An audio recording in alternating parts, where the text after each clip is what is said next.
Welcome back to Applied Mathematics. In this video, I want to talk about properties of exponents. You're familiar with exponents already, right? The basic idea. Some base a raised to some exponent n means a multiplied by itself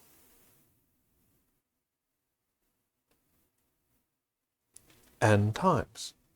You're also already familiar with the fact that exponents become very important in geometric applications, right? Feet squared is a unit of area, feet cubed is a unit of volume. And so in this video, I want to start generalizing some of those rules so that we can look at them in abstract cases and talk about things that don't necessarily have to tie directly to geometry.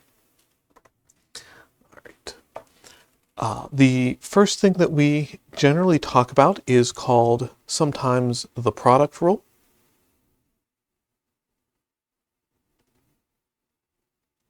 Or other people call it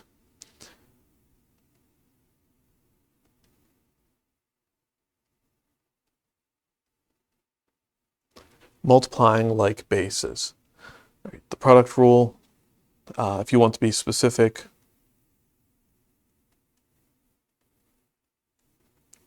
the product rule for exponents, but it all's the same thing. The idea here is if you have the same base a raised to one power and raised to a second power, and you multiply them together, that's the same thing as adding the exponents, a to the m plus n. A classic place where this shows up is in working with volume. Right? If you have a length L and an area L squared, well, you can always think of L as L raised to the first power, because raising something to the first power doesn't change anything.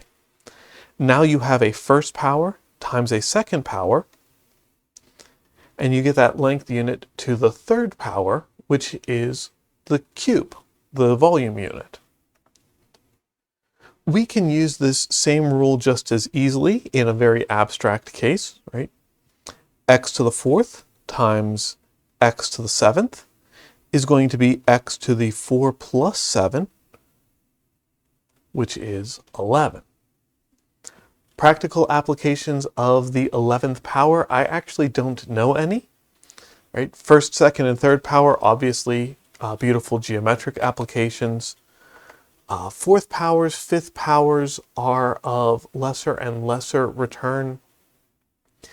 If you get far enough, looking at non-integer powers, right, looking at fractional powers, looking at weird decimal powers starts to become a thing. So learning these rules in general will power some things later on. For the sake of convenience, we're going to stick with whole number exponents in this video, just as a way of getting used to the basic rules.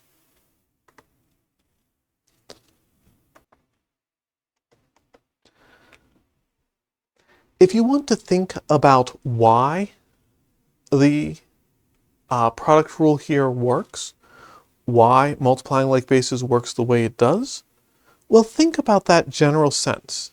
A to the m times a to the n. A to the m is a multiplied by itself m times. And a to the n is a multiplied by itself n times.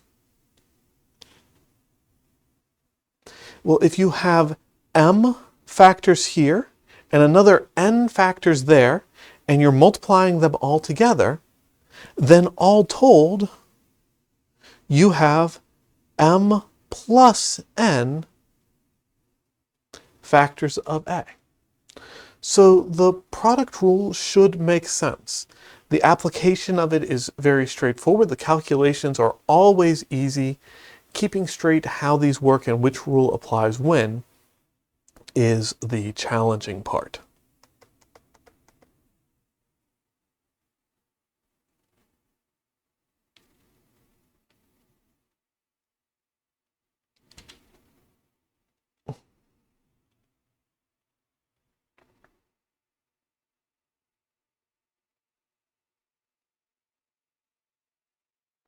All right, the next rule up is called the powers rule, or sometimes the power to a power rule, which talks about something like x to the m raised to the n. So you have an exponent, and then you're raising it to a power beyond that. And the power to a power rule says that this is going to be x to the m times n power. To make sense of that, let's go through a simple example the hard way. How about something like x squared cubed? Well, x squared cubed is x squared times x squared times x squared. X squared times x squared, using the product rule that we just finished with, is x to the fourth power, right? 2 plus 2 is 4. Then multiply that by another x squared, and 4 plus 2 is 6, which is the same thing we would have gotten if we multiplied 2 times 3. But we can, of course, use the power to a power rule on larger exponents. So if we have x to the fifth raised to the seventh power, this is going to be x to the 5 times 7, which is 35. Again, I'm hurting for applications where a 35th power is actually going to be useful. The thing I want you to keep in mind, the thing I want you to be thinking about as you're going through this lesson is this is the basic skill builders lesson. In this course, I have enough time to give you the training wheels so that you can start to walk on your own. And then in future courses, you're going to start dealing with some more powerful ideas where having these rules kind of established and in your back pocket are going to be important. Oops.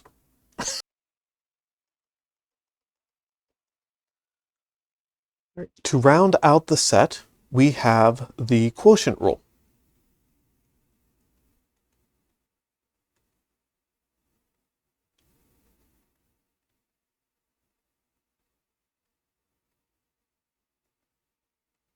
Sometimes referred to as the dividing like bases rule. And the quotient rule tells us that x to the m over x to the n is equal to x to the m minus n power.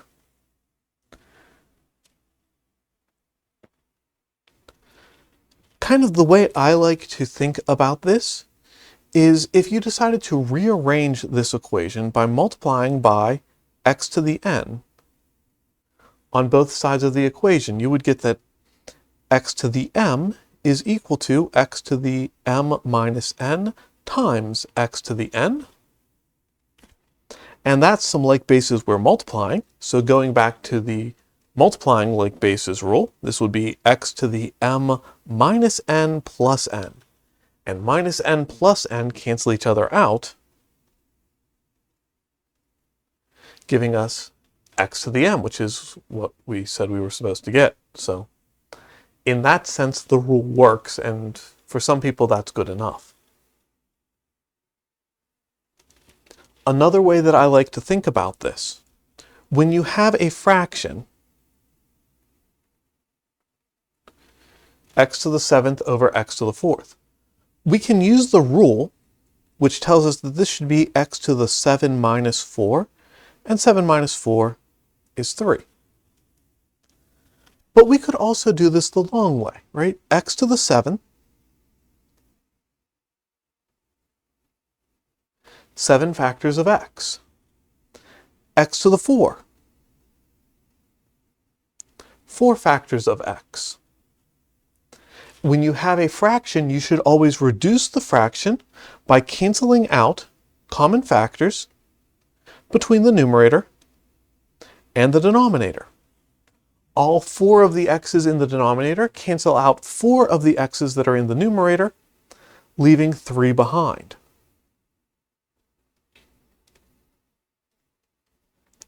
So there's another way of thinking about it.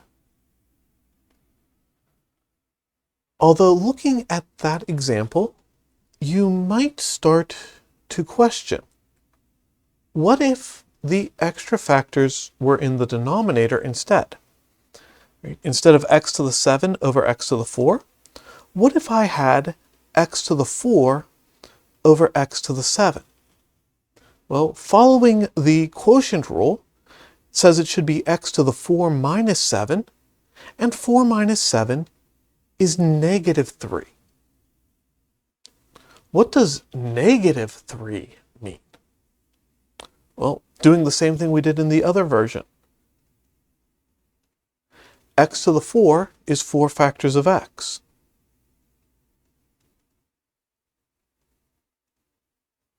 X to the 7 is 7 factors of x.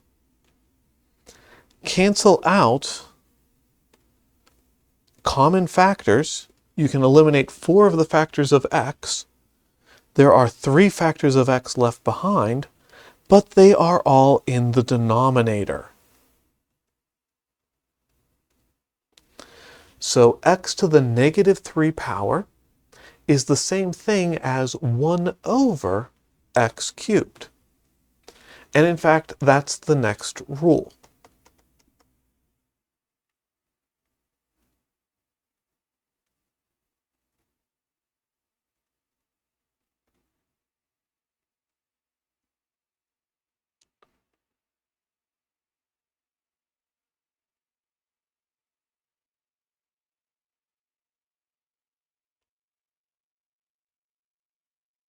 X to the negative n is the same thing as 1 over x to the positive n. Or 1 over x to the negative n is the same thing as x to the positive n. For our purposes in this course, I'm going to insist on always positive exponents.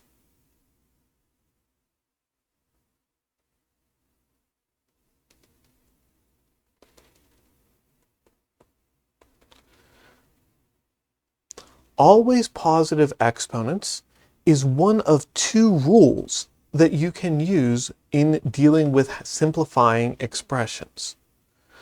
The always positive exponents rule says that if you have a negative exponent, use whichever of these rules is more appropriate to turn it from negative exponents to positive exponents.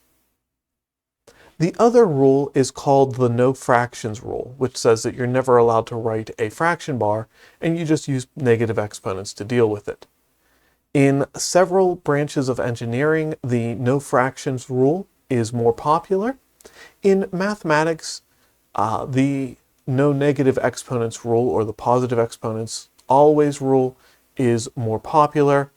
In physics and in other branches of engineering, there's fights amongst practitioners of those fields trying to decide which one is better. But we're going with the always positive exponents rule. So if I have something like x to the negative 7th, in order to simplify this expression, we need to rewrite it as 1 over x to the 7th. We are going to say that 1 over x to the 7th is a simpler way of writing things than x to the negative 7. If we have something a little bit more confusing, like say 5 over x to the negative 4, well, that's the same thing as 5 times x to the positive 4, using the other version of the negative exponent rule.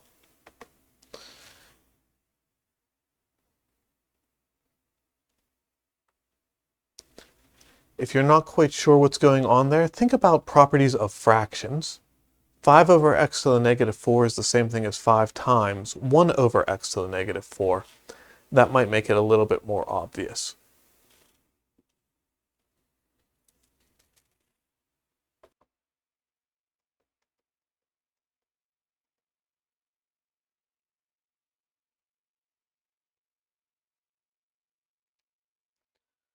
I hate the name of this, but there is a rule called the special powers rule. I really wish it didn't have such a weird name, but I don't have the authority to change it.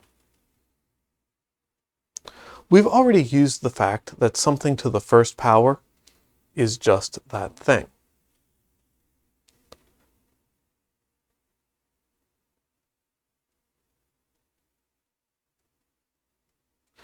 The other rule is that x to the 0 is equal to 1 if x itself is non-zero. To see why this makes sense, think again about the quotient rule. Right? If you had x to the 5th over x to the 5th, the rules of simplifying expressions, we have the same something divided by itself. X to the 5th divided by x to the 5th. Anything divided by itself must be equal to 1. Or we have the dividing like bases rule. This has to be x to the 5 minus 5 power. And 5 minus 5 is 0. So it must be the case that x to the 0 is equal to 1, otherwise the two rules would be conflicting with each other.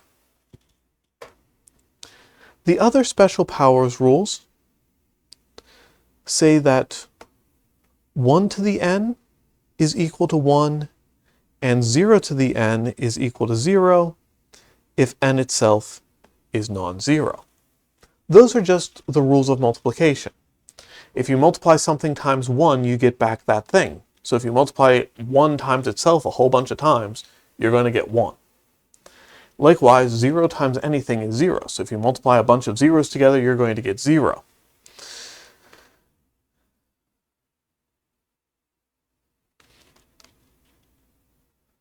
But these two rules actually can conflict, which is why we have those caveats in place. If x is 0, then 0 to the 0. If n is 0, in the other rule, we have 0 to the 0.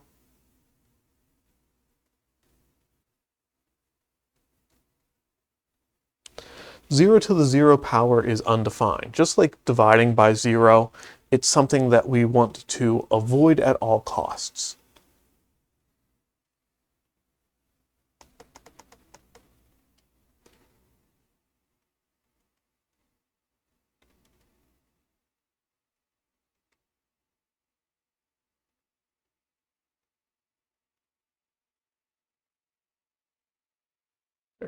Last thing for this lesson is the distributive rule for exponents.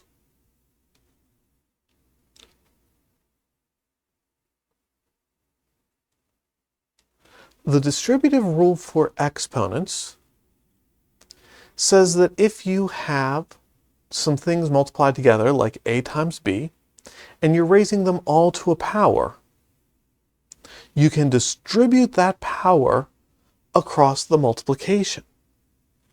And since multiplication and division are two aspects of the same thing, then this rule should also work for division. A over b to the n is a to the n over b to the n.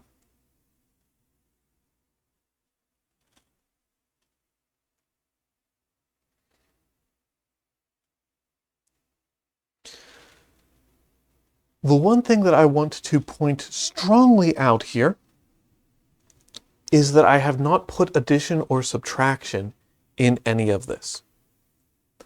Exponents do not distribute over addition or subtraction. It unfortunately just does not work that way. To deal with exponents with addition and subtraction, we will have to use some more creative measures, which we'll be talking about in a future lesson.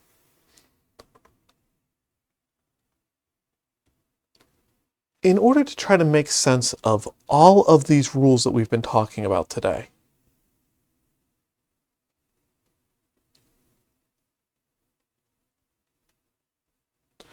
I'm going to draw your attention back to the order of operations.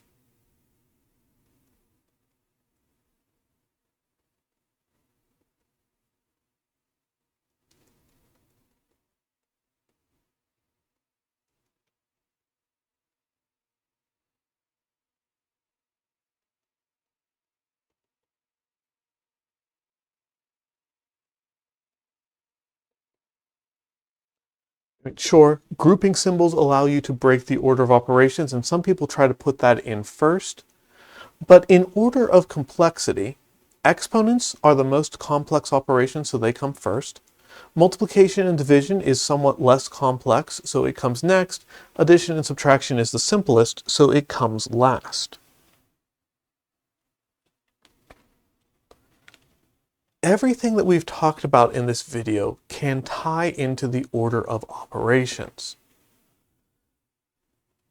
When you have multiplication of like bases, it turns into addition in the exponent.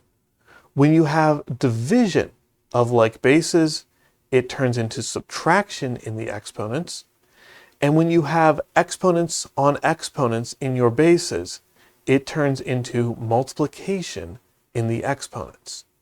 The power rule, the product rule, and the quotient rule all take the rules of arithmetic and move them one step simpler when they get into the exponents. And that's how I find it easier to remember. There's this pattern of the next simpler thing that just plays out all the way across. This also gives us the distributive rules, or at least somewhat of a better way of remembering it. Multiplication distributes over addition and subtraction. We'll be talking more in a future video about the fact that division also distributes over addition and subtraction. Exponents distribute over multiplication and division, one step lower. But addition and subtraction is too far away from exponents, so the distributive property breaks down. Thinking about the operations in that tiers of complexity kind of helps tie everything together. I find it incredibly useful. I hope that you do as well. But if not, just memorizing all of these rules certainly can work as well. All right. Before we wrap up, let's look at one last example, kind of tying everything together.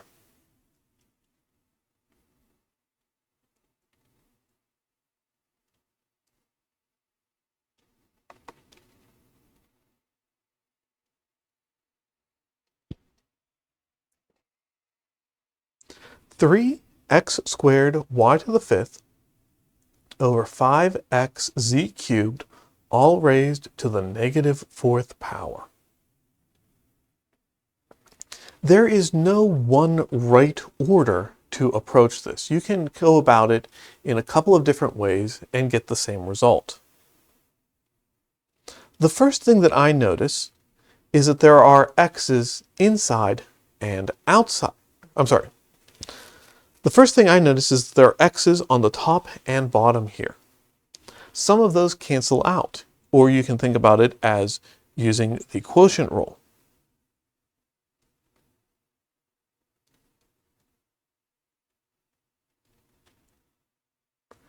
Then we have a bunch of stuff being multiplied and divided, all being raised to a power. I can distribute that power over all of the multiplication and division. So I have 3 to the negative fourth times x to the negative fourth times y to the fifth to the negative fourth, all over 5 to the negative fourth times z cubed to the negative fourth. I've got a couple of steps to come here. I'm going to next focus on these power to a power cases, where we have y to the fifth to the negative fourth. So multiplying the exponents there, that is going to be y to the negative 20. And then z cubed to the negative fourth, 3 times negative 4 is negative 12. The next thing I'm going to do is deal with the fact that all of these exponents are negative. Negative exponents move things from the numerator to the denominator, or from the denominator to the numerator, which essentially acts as flipping this fraction upside down.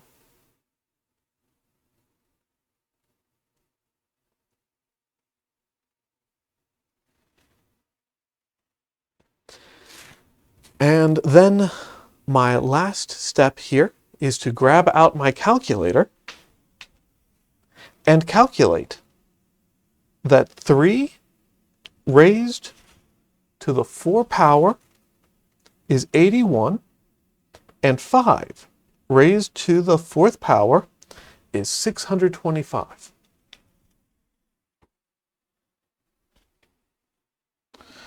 With that, I can write my solution here as 625 z to the 12th over 81 x to the 4th y to the 20th. All right. That's all I have for you in this video. Thank you, as always, for joining me, and I'll see you in the next one.